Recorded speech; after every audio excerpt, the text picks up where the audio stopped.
Hello, ladies and gentlemen. Welcome back to this emergency or special live broadcasting. There's some things going on when it comes to the election. As soon as you're in, please leave me a comment letting me know that you can hear me, that you can see me. We're getting right into this. So, for several Democrat operatives have been arrested and charged for election crimes. Now, we're going to talk about a couple different states where things are happening. Now, so first, I want to actually mention something. Donald Trump, he's been on on TikTok for like 2 weeks now. He posted his second TikTok today. Guess what? It is him and not Jake Paul, but his brother. I don't remember. There's two brothers. There's Jake and then the older brother. It's like they're facing off. It's like a 5-second clip. So the older Jake brother has the biggest podcast in the world. He reaches more youth and Gen Z and 30 and under, his podcast does, than any podcast, any TV show in the world. And he just interviewed Trump, and they're going to be posting that interview tomorrow. So the biggest podcaster and his 80% of his audience, Logan Paul. That's it. Logan Paul did an interview with Donald Trump at Mar-a-Lago. Impulsive, that's the name of his podcast. It is the biggest podcast in the world, and Gen Z 30 and under are his main audience. Logan Paul used to hate Donald Trump. Now he likes him, he's supporting him, and he might even give him a full endorsement. Also, before we continue, I got to give a big shout out to the sponsor of this channel in this live. Without them, none of this would be possible, and that is Midas Gold Group. Ladies and gentlemen, physical, tangible, in your hand gold and silver. This is real constitutional money. And I go to Midas Gold Group for all my gold and silver. They have American Eagles, graded coins. They have one of ones, Trump's mug shot on this 1 ounce of silver. They're a veteran family owned. They support Trump. They donate to his campaign. These are non-commission based salespeople, and they're patriots.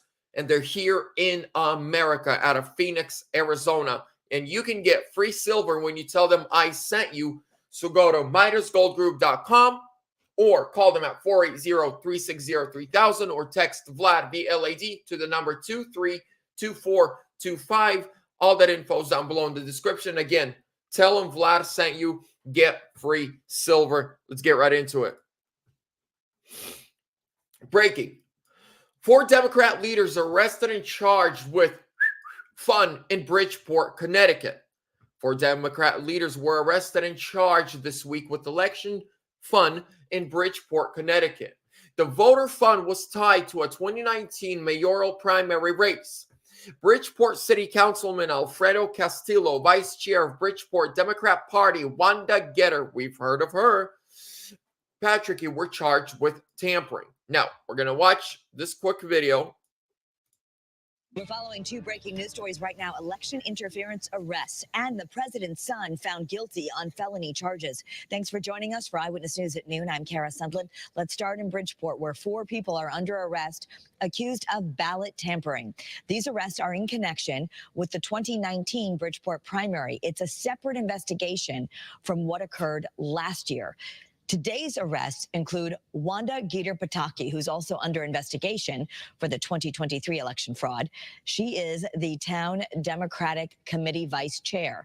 A Bridgeport city councilman and 2 people who worked on Mayor Joe Ganem's campaign were also charged in this 2019 case. All 4 are due in court now on June 24th. Chief political reporter Susan Raff is digging into this arrest. We'll have much more in Eyewitness News starting at 4. So, ladies and gentlemen, this right here is from Connecticut. It's a small, not a big, It's a small county, not a big state. But my question is, how much more of that is happening across the country? That's question number one. Question number two, very important. When was the last time a Republican was arrested for this? Please, somebody, help me. Has a Republican been arrested for ballot tampering? I haven't heard of any, but it's been several Dems who have been caught with it. But after 2016, we were told it's the Republicans that colluded with Russia. Before we continue, I found the video. I want to show it to you. Here it is. Trump and Logan Paul. And where down we Yo, and where down we yo, I'm scared, bro. So that's at Mar-a-Lago. Logan Paul, the biggest podcaster in the world. Again, I want to emphasize this. The biggest podcaster in the world. And over, like, I'd say easy 80% of his audience are 30 and under. And he used to hate Trump. In 2020, he actually said that he's voting for Biden. Well, haven't the times changed? Now, let's get back to this case. This is one of many. We've seen Mike Lindell prove a lot of stuff. We've seen other states, Wisconsin, Pennsylvania, Michigan. They've proven a lot of stuff. Here's where I'm going with this. There's a whole, how do you call it? There's a whole movement happening right now where people where they're seeing everything that's happening. They're seeing all the stuff that is being discovered. The left now no longer can pull off what they pulled off in 2020 and nothing happens. They can't. They know people are now awake. People are watching. People are listening. People are now recording everything. People are vigilant. And people are no longer ignorant. We, like in 2020, we believe that we have the best system in the world. I don't believe that anymore. I don't believe that right now America is the greatest political system or government in the world. I did in 2020. But then on November 3rd, all that changed. When the system that I thought is the greatest system in the world, when I thought the best system, the most truthful system, lied in ways that the Nazis and the Soviets didn't even lie at these such high levels. The Soviets at least tried to cover up their lies. But they didn't cover it. It was right in front of our faces. We all remember cardboard boxes over the windows at polling locations nationwide. And then they told us, don't worry, this is the most secure election ever. We're not buying it this time. I should have been more prepared, but this just hit me. I want to find something.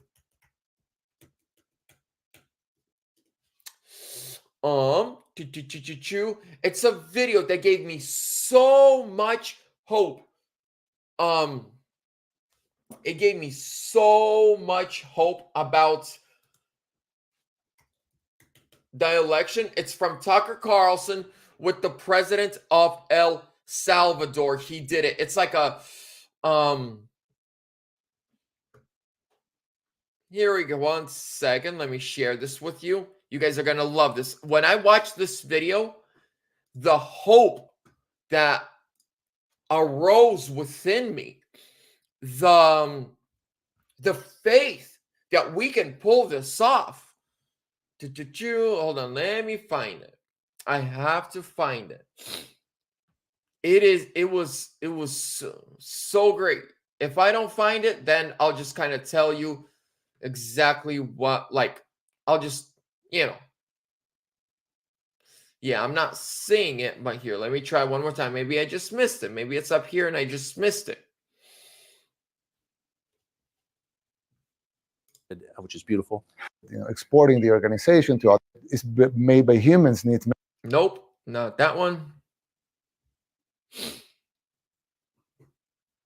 Nope, not that one. Nope, not that one. Maybe it's in media. All right, let me tell you. And maybe you guys should find it and watch it. So the Tucker Carlson was interviewing the president of El Salvador, and he asked him, who do you think is going to win the next presidential in the United States? He doesn't even hesitate and says Donald Trump is going to win. He said, well, everything's against Trump. I mean, just look, the system, the election process, the government that's in power, the DOJ, the FBI. Corruption is everywhere. How? And the president of El Salvador took a sip of his coffee and said, look at where I am. He said, look at the country I'm in.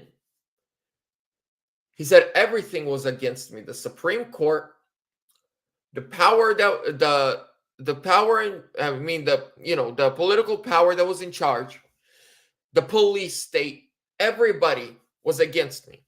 He said, not only that, but when the president of El Salvador was running, so first he joined a party. Well, he was part of that party for a few years, and they were about to put in the paperwork for him to run as president.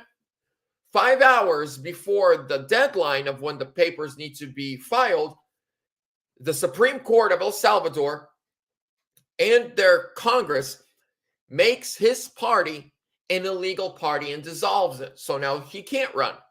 He says, I go to another party. There's 3 hours, now like 2 hours left. I joined this other small party. He said, and they do the same thing. So in one day, he went through 3 different political parties. And with less than 30 minutes left, he said he went to a tiny party that no one even knew about. They were going to run a guy that nobody ever heard of. And he said, let me join you. Let's run together. Here's my team. They dissolved the party, but let us join your party and let's work together. Then they did that with less than 30 minutes left.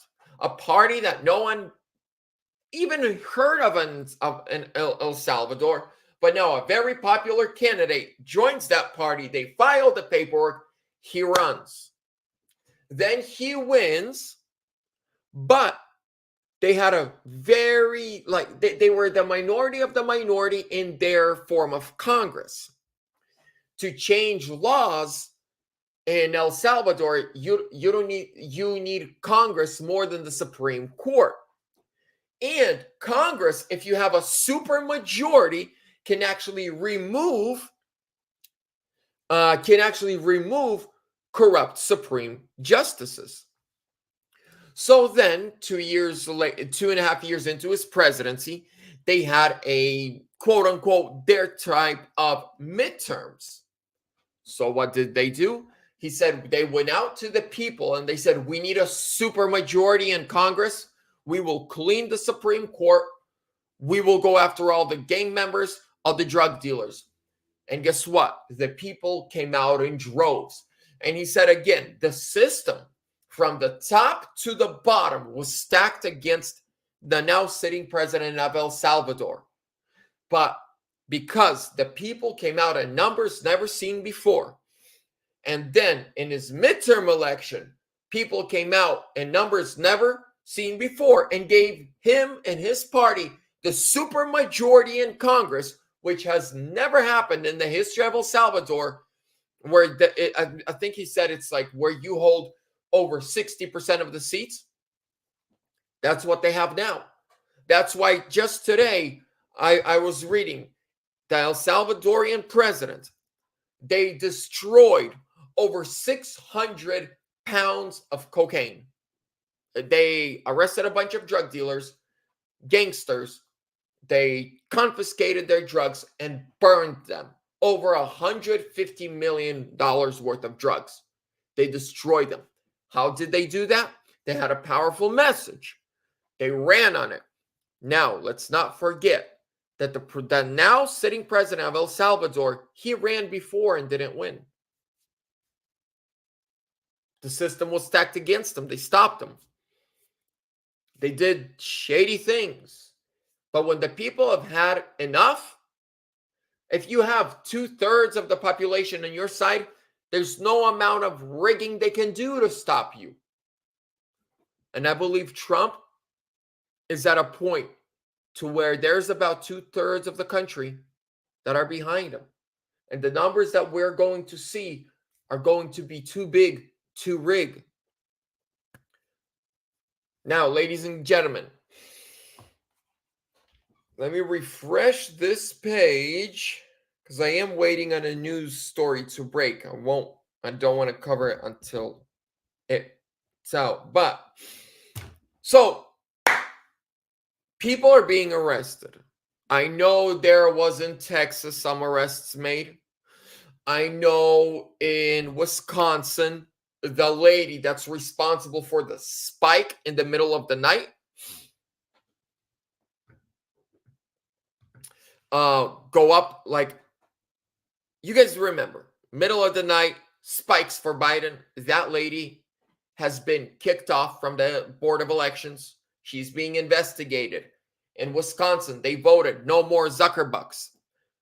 In Pennsylvania, the Amish have registered to vote for the first time in history, which is amazing and great. Now, right, thank you so much. Out of all the people I subscribe to, you're my favorite. You get right to the point and don't sugarcoat anything. I try. Thank you so much.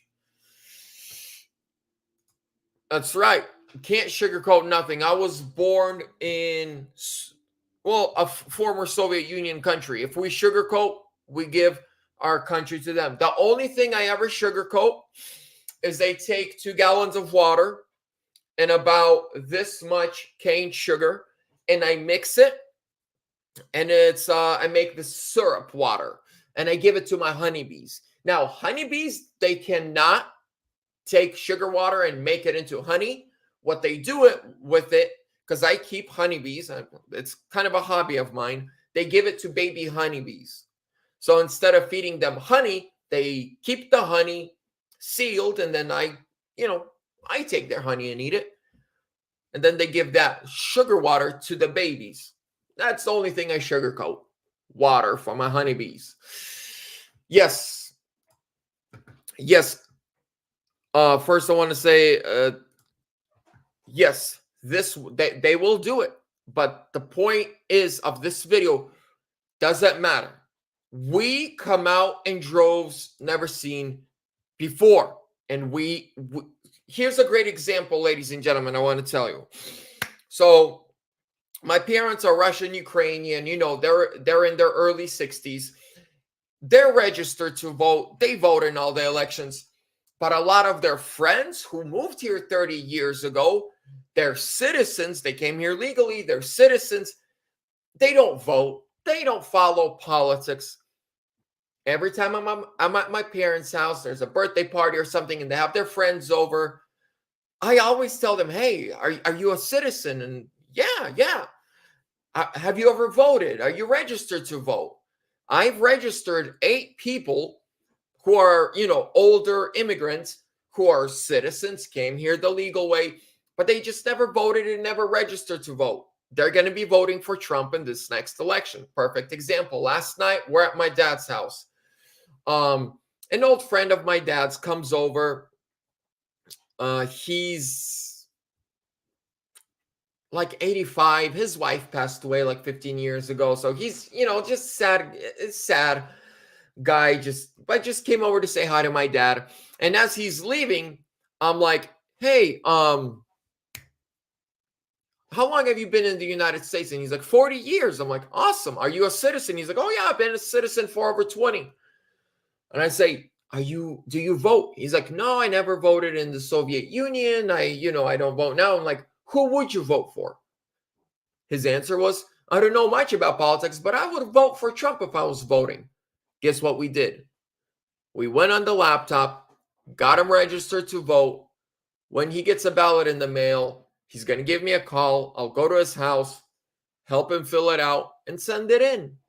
That's how we come out. It's called, right? We're chasing the ballot. We all know at least one or two people that we can register and we can vote. That's right. These dang immigrants. And I gotta say, these immigrants that are coming over today are different. I understand a lot of people's pain. And you will never see me with a Russian flag or a Ukrainian flag or saying, I'm proud of the country again. No, I'm not proud of Kyrgyzstan. There's a reason we fled that country. So when I was about 1 year old, my parents started knocking on the American door, meaning filling out paperwork. We didn't come here till I was 6. We came here with nothing. I believe like 4 days after being here, my dad got a roofing job. We never got handouts. We never got hotels or cash or cell phones, nothing. My dad taught us, you come to America and you adapt. You learn and you become an American. You change your ways. You leave that behind. These people come here and then they come here with, how do you call it? They want to fly their flags and they want to be patriotic about where they came from. Go back. There are people that, sadly, I have relatives that are like, Ukraine is a good guy. Go back. I say it right to their face. They don't like it. They don't even talk to me anymore. And they know, don't bring up, hey, I think we should help that country or that country. No. Especially as an immigrant, being here, you put America first. You put America first, especially if you're an immigrant. And by the grace of God, this wonderful country took you in. And I am proud to say that I'm one of those immigrants that says this is the greatest country in the world. Country I came from sucks, because if it didn't, I would not be here. That's why we need to put America first. Ladies and gentlemen, thank you all for your time. Things are happening. People are getting arrested. We got to keep our eyes peeled. We stay in the Word of God. We stay prayed up. We will win. Thank you so much. Give this video a thumbs up. Hit that subscribe. Trump 2024 or sooner.